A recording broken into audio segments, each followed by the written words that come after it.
আসসালামু আলাইকুম, সাথে আছি সাব্বির নূর। সবাইকে স্বাগতম জানাচ্ছি আইসিটির আজকের এই ক্লাসে।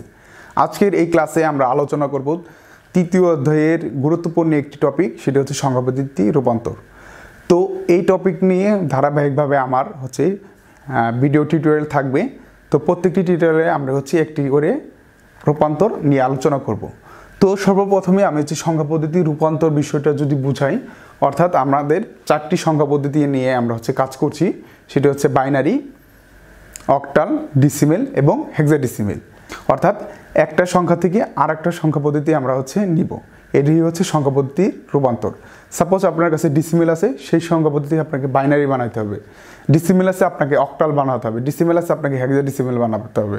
অথবা আপনার কাছে বাইনারি আছে, সেটাকে আপনাকে ডিসিমেল বানাতে হবে। অক্টাল আছে, ডিসিমেল বানাতে হবে। অর্থাৎ হেক্সাডেসিমেল আছে, এটাও ডিসিমেল বানাতে হবে, বা অক্টাল থেকে হেক্সাডেসিমেল। যাই হোক, একটা থেকে আরেকটা যে আমরা এই রূপান্তর করছি, সেটি হচ্ছে আমাদের সংখ্যা পদ্ধতি রূপান্তর। আশা করি সংখ্যা পদ্ধতি রূপান্তর বুঝতে পেরেছেন।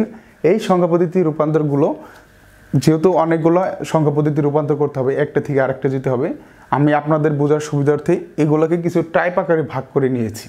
তাহলে আমাদের মনে থাকবে যে কোন টাইপটা আমরা কিভাবে করব, কোনটাকে ভাগ করতে হবে, কোনটাকে গুণ করতে হবে, কোনটাকে বিট করে করতে হবে, সব বিষয়গুলো আমরা ইজিভাবে করতে পারবো এই নিয়মে। তো আপনারা সবাই এই নিয়মটা খাতার মধ্যে তুলে নেবেন, তাহলে আপনাদের কাজগুলো করতে সুবিধা হবে। সর্বপ্রথম টাইপ 1। টাইপ 1-এ আমরা আলোচনা করব ডিসিমেল সংখ্যা পদ্ধতি থেকে কিভাবে বাইনারি নেওয়া যায়। এখানে আমি যদি একটু লিখে দেই, ডি অর্থ ডিসিমাল, ডিসিমাল বোঝাচ্ছি। বি অর্থাৎ বাইনারি বোঝাচ্ছি। ও আপনার অক্টাল সংখ্যা পদ্ধতি বোঝাচ্ছি। এবং এইচ আপনার হেক্সাডেসিমেল সংখ্যা পদ্ধতি বোঝাচ্ছি।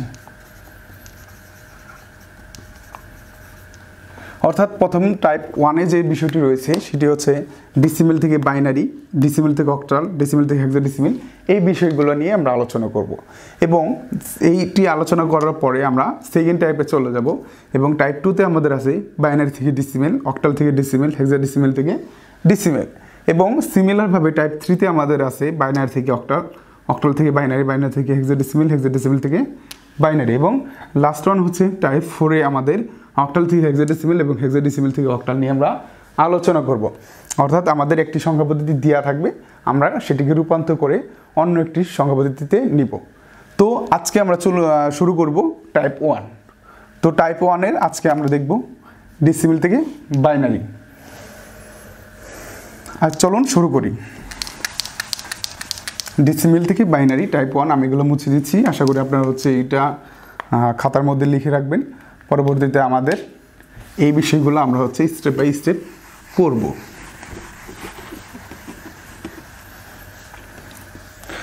ডিসিমেল থেকে বাইনারি। ডিসিমেল থেকে বাইনারি করার জন্য অবশ্যই আমাদের একটি সংখ্যা লাগবে। সে সংখ্যা আমি একটি নিয়ে নিচ্ছি।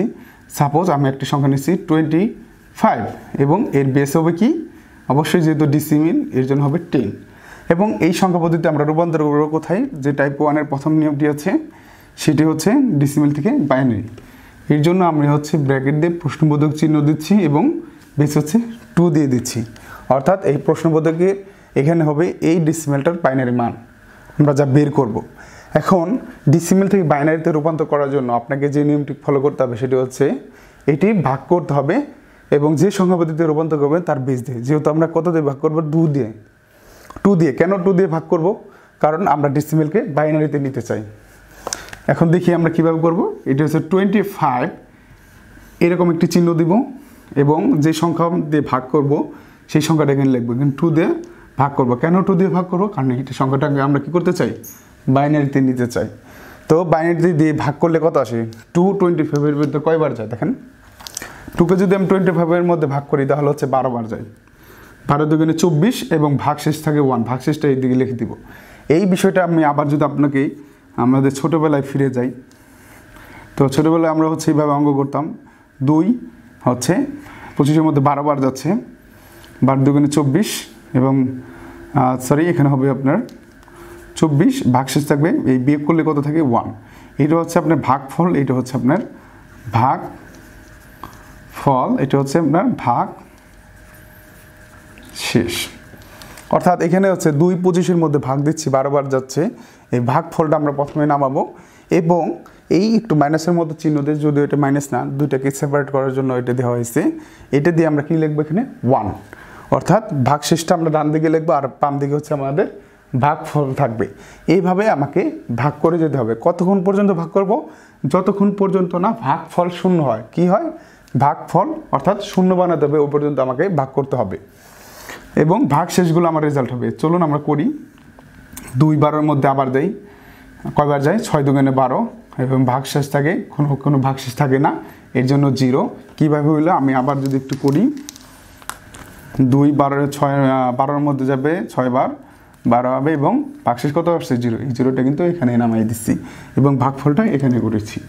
আবার যদি দেই, 2 6-এর মধ্যে যাই 3 বার, 3 দুগুণে 6, কোনো কিছু ভাগশেষ থাকে না, 0। এটা আমি আর ভাগ করছি না, আশা করি বুঝতে পেরেছেন।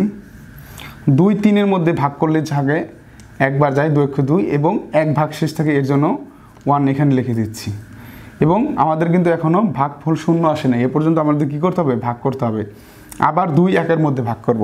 এখন একটু এই দিকে দেখেন, আমরা যদি 2-কে 1 দিয়ে ভাগ করি, 1-কে 2 দিয়ে ভাগ করি, তাহলে কি হয়? 2 1-এর মধ্যে যায় না, না গেলে কি হয়? ভাগফল শূন্য।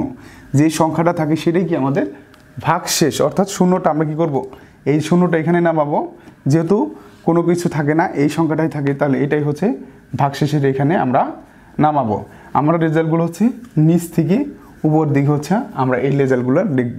আমার রেজাল্টগুলো কী আসছে আমরা কিন্তু এইখান থেকে ধরবো না, আমরা এই যে এইখান থেকে ধরবো। এই অংশটুকু আমাদের রেজাল্ট হবে। আমি দাগ দিয়ে আপনাদের বোঝাচ্ছি, আপনারা দাগ দিবেন না। তো দেখেন এখানে কী হয়? 1 1 0 0 1 1 1 0 0 1। এটি হচ্ছে আমাদের কি 25-এর বাইনারি। এটাকে আমরা হচ্ছে এইভাবে করে ব্র্যাকেট দিয়ে আটকে এবং এখানে আমরা বেস দিয়ে দেবো। তাহলে আমার কি হলো? আমার 25-এর বাইনারি রেজাল্ট আমরা করলাম। কিভাবে করলাম? ভাগ করে করে। আশা করি বিষয়টা বুঝতে পেরেছি। তো আমরা রেজাল্টটা ফাইনালি কীভাবে লিখব? আমরা ফাইনালি এইভাবে লিখব, 25 বেস 10 এবং এর রেজাল্ট হচ্ছে 1 1 0 0 1 এবং বেস হবে 2। এটি হচ্ছে আমাদের ফাইনাল অ্যান্সার, নিচে লিখে দেবেন। তাহলে এটি হচ্ছে আমাদের গ নাম্বার কোশ্চেনে আসে। গ নাম্বারের রূপান্তরগুলো আসে একটি সংখ্যা পদ্ধতি থেকে আরেকটি সংখ্যা পদ্ধতির রূপান্তর, 3 মার্কের কোশ্চেন। আশা করি এই নিয়মটি বুঝতে পেরেছেন। এখন আমরা এটি কী করলাম? পূর্ণ সংখ্যার একটি বাইনারি করলাম। এখন যদি ভগ্নাংশের বাইনারি করতাম তাহলে সেটি কিভাবে হতো?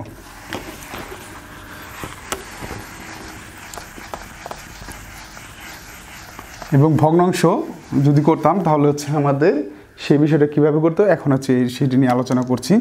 টাইপ 1-এ আমরা হচ্ছে আলোচনা করছি ডেসিমেল থেকে বাইনারি। মনোযোগ দিন, এই নিয়মটা বুঝতে পারলে পরবর্তী নিয়মগুলো খুব সহজেই বুঝতে পারবেন।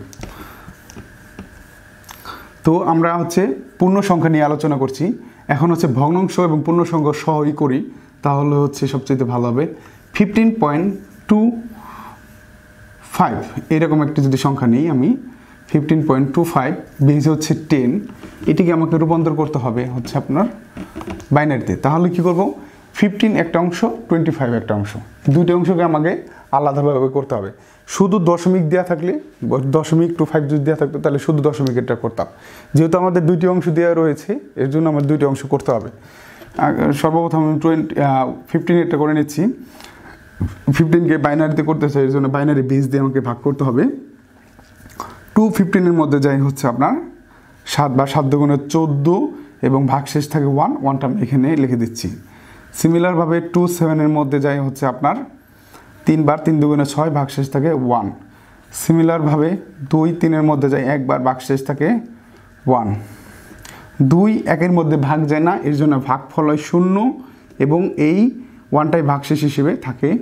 এই নিচ থেকে উপর দিকে আমাদের যা হবে সেটা হচ্ছে রেজাল্ট। তাহলে কী আসবে? এই ডান দিক থেকে ধরবো ভাগশেষগুলো 1 1 1 1, অর্থাৎ আমাদের 15 যেটা ছিল ডিসিমিল বেস 10, এটার রেজাল্ট কী আসছে? 1 1 1, 4টা 1 এবং বেস কী হবে? অবশ্যই 2, যেহেতু এটি বাইনারি সংখ্যা পদ্ধতি। আসেন এখন আমরা আলোচনা করব এই 0.25 এটিকে আমরা কিভাবে হচ্ছে কি করব? বাইনারি করব। দশমিক থেকে বা ডেসিমেল থেকে বাইনারি করার জন্য ভগ্নাংশ সংখ্যাগুলোকে আমাদের গুণ করতে হবে, পূর্ণ সংখ্যাকে করতে হবে ভাগ এবং ভগ্নাংশগুলোকে করতে হবে গুণ। এটি হচ্ছে টাইপ 1 এর নিয়ম অনুযায়ী। আমি লাস্টে লিখে দিব যে কীভাবে করতে হবে। এই প্রত্যেকটা টাইপ 1 এর ক্ষেত্রে হচ্ছে আপনাকে পূর্ণ সংখ্যা ভাগ করতে হবে, যে সংখ্যা পদ্ধতিতে রূপান্তর করবেন তার বেস দিয়ে, এবং ভগ্নাংশগুলোকে গুণ করতে হবে যে সংখ্যা পদ্ধতি নেবেন তার বেস দিয়ে। এখন 25 এটিকে আমরা করব গুণ। আমি এটাকে হচ্ছে এই পাশে আমরা লিখব পূর্ণ সংখ্যা। আমাদের এই গুণ করে যে পূর্ণ সংখ্যাগুলো আসবে এই বাম দিকে আমি সেই সংখ্যাগুলো লিখব, আর এই দিকে আমরা লিখব হচ্ছে ভগ্নাংশ। তো আমাকে এটি গুণ করতে হবে, 2 দিয়ে গুণ করব। কেন 2 দিয়ে গুণ করব? কারণ এটাকে আমরা বাইনারিতে নিতে চাই। এখন হচ্ছে 25কে 2 দিয়ে গুণ করলে হচ্ছে 0.50 আসে। যেহেতু কোনো পূর্ণ সংখ্যা আসে নাই, এর জন্য আমরা বাম দিকে কী লিখব? 0। সিমিলারভাবে এখানে আবার 2 দিয়ে গুণ করব। 2 দিয়ে গুণ করলে আমার হচ্ছে 2 0 0 5 দুগুণে হচ্ছে 10। তাহলে হচ্ছে এইটা আসে। দেখেন তো দশমিকটা কয় ঘর পরে? 1 2 ঘর পর দশমিক, এর জন্য 2 ঘর পর দশমিক দিব।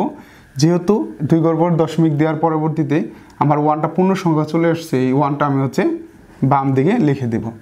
এখন হচ্ছে আমার ভাগফলটা গুণফলটা হচ্ছে 0 হয়ে গেছে। এই গুণটা যদি 0 0 না হয়তো 4 থেকে 5 বার আমরা হচ্ছে এইভাবে গুণ করতাম এবং পূর্ণ সংখ্যাগুলো হচ্ছে বাম দিয়ে লিখতাম। এই ভগ্নাংশের ক্ষেত্রে আপনারা একটা বিষয় খেয়াল রাখবেন, আপনার হচ্ছে মূল টার্গেট থাকবে আপনার গুণ করে 0 0 করা। কিন্তু 4 থেকে 5 বার করলে অনেক সংখ্যা আপনার হচ্ছে 0 0 হবে না। সেই ক্ষেত্রে আপনি 4 থেকে 5 বার করে রেখে দিবেন এবং উপর থেকে নিচ দিকে রেজাল্টটা দিবেন। তো এটার রেজাল্ট হচ্ছে উপর থেকে নিচ দিকে হবে, আর ভাগের সময় হবে নিচ থেকে উপর দিকে। এমএসবি এলএসবি আপনি ব্যবহার করতে যেয়ে যদি গুলিয়ে ফেলেন তাহলে হচ্ছে আপনি ফার্স্ট হচ্ছে অ্যারো চিহ্ন দেবেন। এখানে হচ্ছে এমএসবি হচ্ছে মোস্ট সিগনিফিকেন্ট বিট, আর এলএসবি হচ্ছে লিস্ট সিগনিফিকেন্ট বিট। এটি হচ্ছে এমসিকিউর জন্য আপনারা একটু লিখে রাখবেন, মনে রাখবেন। কিন্তু আপনি যদি এখানে এলএসবি এমএসবি না দেন কোনো সমস্যা নেই, আপনি হচ্ছে এই অ্যারোগুলো চিহ্ন দিয়ে বুঝাইতে পারেন। তো এই রেজাল্টটা কী আসলো? এখানে 0 এবং 1। অবশ্যই এখানে হবে 0.0 এবং 1। কেন দশমিক হলো? কারণ হচ্ছে এটি একটি ভগ্নাংশের রেজাল্ট, ভগ্নাংশের বাইনারি, এর জন্য হচ্ছে দশমিক হলো এবং বেস হবে 2। তো 15 রেজাল্ট পেয়েছি, আর এটা কত? 0.25, বেস হচ্ছে 10, এইটার রেজাল্ট। এখন হচ্ছে এই দুইটার রেজাল্ট একত্র করব। একত্র করলেই এই আমাদের যে ডেসিমেল সংখ্যাটা আছে এটার পূর্ণাঙ্গ অ্যান্সার আমরা পেয়ে যাব। আমি যদি একটু করি 15.25 বেস 10, এর রেজাল্টটা কী হলো? এর রেজাল্টটা হচ্ছে আপনার এই 15-এর জন্য হচ্ছে 111, এবং এই ভগ্নাংশের জন্য কি আসছে? 0.25-এর জন্য 01। এটাকে আমরা হচ্ছে বেস 2 দিয়ে দেবো। এটাই হচ্ছে আমাদের অ্যান্সার। এভাবে হচ্ছে আপনি সকল ডেসিমেলকে বাইনারি বের করতে পারবেন। আশা করি আজকের এই টিউটোরিয়ালটি বুঝতে পেরেছেন, এবং যে বিষয়টা লিখে দিতে চেয়েছিলাম সেই বিষয়টা আমি একটু লিখে দিচ্ছি।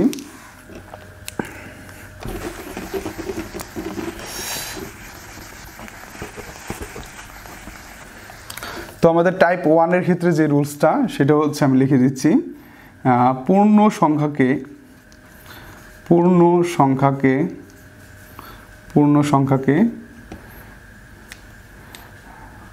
রূপান্তরিত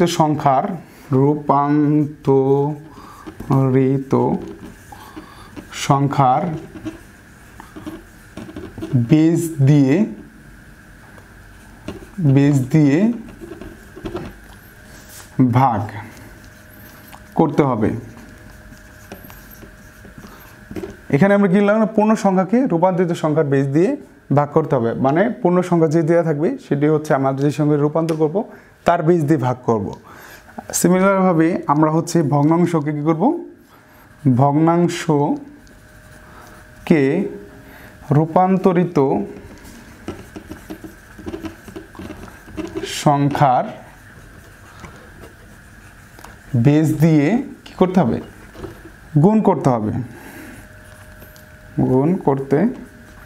হবে। এই দুটি হচ্ছে আমাদের নিয়ম। পূর্ণ সংখ্যার হচ্ছে আমাদের এখানে টার্গেট হচ্ছে কি? ভাগফল 0 করতে হবে, ভাগফল 0 করতে হবে। এটি হচ্ছে আমাদের এভাবে কাজগুলো করতে হবে যতক্ষণ পর্যন্ত ভাগফল 0 না হয়, এই কাজগুলো করতে হবে আমাকে। আর এখানে হচ্ছে আমাদের গুণফল 0 করতে হবে। শূন্য বলতে হচ্ছে জিরো যে পর্যন্ত না আসে সে পর্যন্ত করতে হবে। এখানে হচ্ছে 0.0 যে পর্যন্ত না আসে সে পর্যন্ত করতে হবে। যদি এখানে গুণের সময় হচ্ছে নিয়ম কি, যদি শূন্য না হয় সে থেকে 4 থেকে 5 বার আপনি গুণ করে সেই রেজাল্টটা লিখে দেবেন, দ্যাটস এনাফ। তো এই হচ্ছে আমাদের টাইপ 1। আশা করি এই ক্লাসটি বুঝতে পেরেছেন। টাইপ 1-এর সামনের টিউটোরিয়ালে আমরা আলোচনা করব ডেসিমেল থেকে অক্টাল। সেই ভিডিওর আমন্ত্রণ জানিয়ে আজকের এই ক্লাসটি শেষ করছি। আল্লাহ হাফেজ।